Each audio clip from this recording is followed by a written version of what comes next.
I searched the world, but Kung meron man tayong dapat gawin sa umagang ito, kung meron man tayong dapat gawin sa ating anibersaryo, kilalanin natin na naging mabuti ang Diyos sa ating mga buhay. then you came along,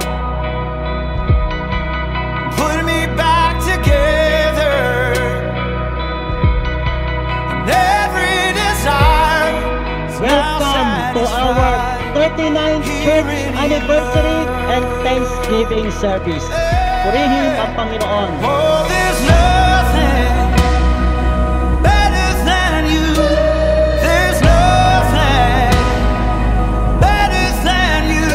Oh, there's nothing is better than you. There is victory in Christ. There is vibrant victory in our Lord Jesus Christ. You turn mourning to dancing. You give beauty for ashes. You turn shame into glory. You're the only one who cares. You turn graves into gardens. You turn bones into armies. You turn seas into highways. You're the only one who cares. You're the only one who cares. Oh, there's nothing better than you.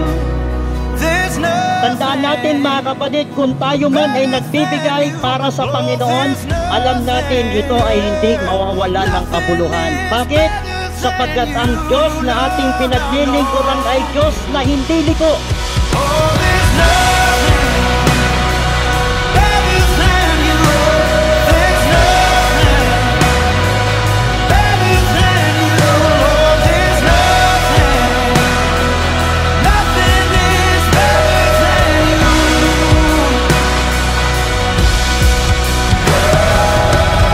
You turn graves into gardens. You turn seas into highways. You're the only one who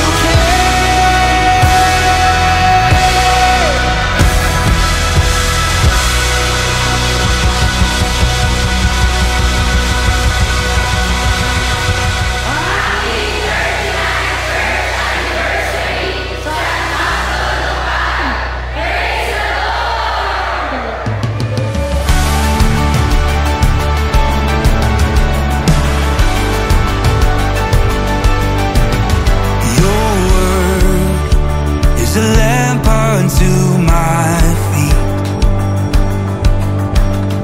Your way is the only way for me. It's a narrow road that leads to life, but I wanna be on it.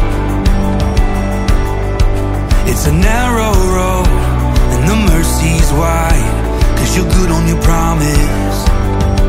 I'll take you at your word. If you said it, I'll believe it.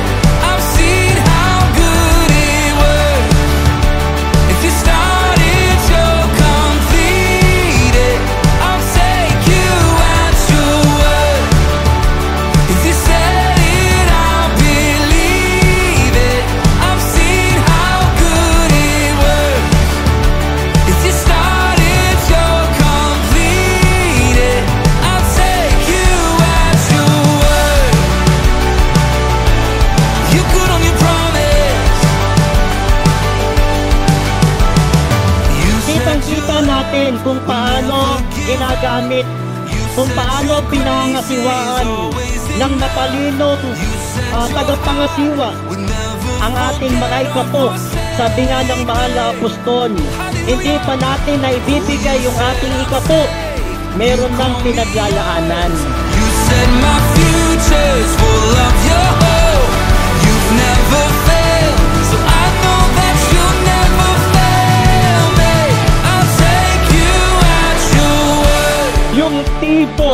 kasalanan ay kapahamakan. Pero yung tipo na yan, yung laso na yan, inalis na ng Panginoong Jesus doon sa krus ng Kalbaryo.